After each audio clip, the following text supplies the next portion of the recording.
Welcome to Make It Happen with me, your host, Maggie.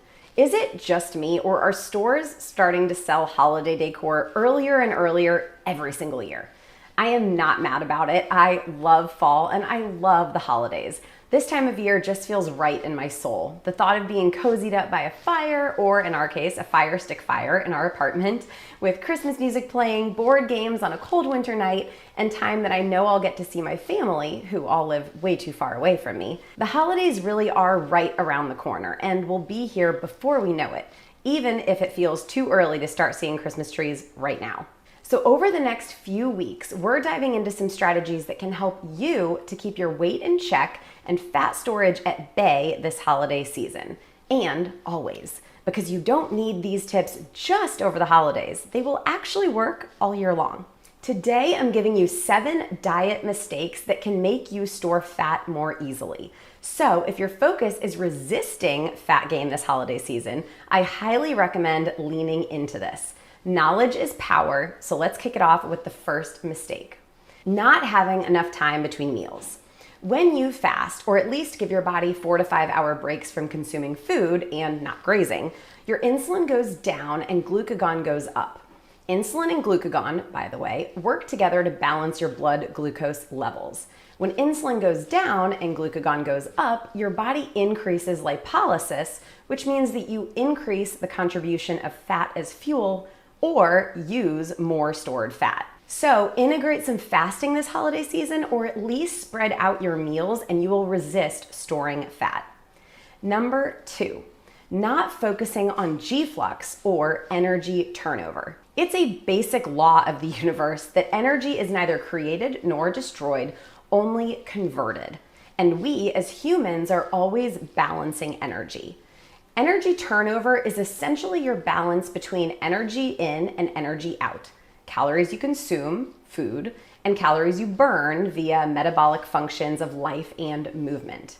You can also think of G-flux or energy turnover as the amount of calories that you, quote, turn over. Keeping energy turnover high is vital to maintaining a lean body and staying strong, functional, and healthy. You can increase your energy turnover through increased physical activity and proper nutrition. On the flip side, you would lower your energy turnover by being inactive, having poor nutrition, and ignoring muscle building exercise as we age. Because remember, muscle loss equals a lower metabolism, and this happens with age unless you counter it with resistance exercise. What's cool is that the more you eat, the more calories you're going to actually burn. Just like when we eat at a deficit, our bodies naturally expend less energy to compensate. You may have heard the term starvation mode in reference to what your body does if you consume too little in the way of calories. Our goal should be to eat more and move more, not just through exercise, but through non-exercise physical activity as well, like taking the stairs or getting more steps in, pacing while you're on the phone, fidgeting, things like that. Increasing your G-flux or energy turnover may not always lead to weight loss, but it most certainly will improve your body composition. In other words, less fat, more muscle. Next, neglecting micronutrients. Vitamins and minerals have special roles in our body, many of which impact our body's fat storage. A couple examples are vitamin D, magnesium, and zinc. Vitamin D decreases the amount of fat that a fat cell can actually hold within it, which also by default makes the fat cell smaller and also increases lipolysis or fat burn. And magnesium is an activator of vitamin D. Zinc is not only good for inflammation, but also for leptin regulation. Leptin is our hunger hormone, and obviously keeping it in check helps to keep us from overeating. So, get your vitamins and minerals, ideally through a variety of fruits, vegetables, and whole food sources, and supplement as needed.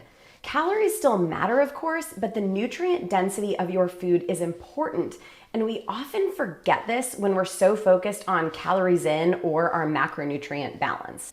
Up next, not getting enough fiber. Fiber isn't just satiating, although its ability to make us feel full is certainly helpful and useful. but it also contributes to the health of our microbiome, which directly affects how our cells burn fat and oxidize fuel.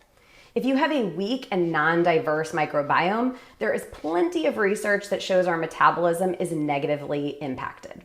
You can improve both the health and diversity of your microbiome by consuming resistant starch as well. And this is starch that is not broken down by your digestive enzymes, therefore making it a type of dietary fiber. Number 5, not getting enough protein. Here we are talking about protein again, but it's for good reason. Not only is protein critical for maintaining our lean body mass, but it's also super thermogenic, as I've shared with you before. The thermic effect of food represents the energy or calories that you need to spend to process and digest what you eat. And protein has a thermic effect of 20 to 30% as opposed to carbs at 5 to 10% and fat at only 0 to 3%. So whether it's plant-based or animal-based, protein is important, especially when it comes to metabolism and resisting fat gain. Are you ready for number 6? Here's a rule of thumb. Earn your carbs. Carbohydrates are literally fuel for your body. You have to burn them. Carbs are stored in our body as fuel because they are supposed to be used as energy. The best way to resist them being stored in the body as fat is to be active and use them as energy.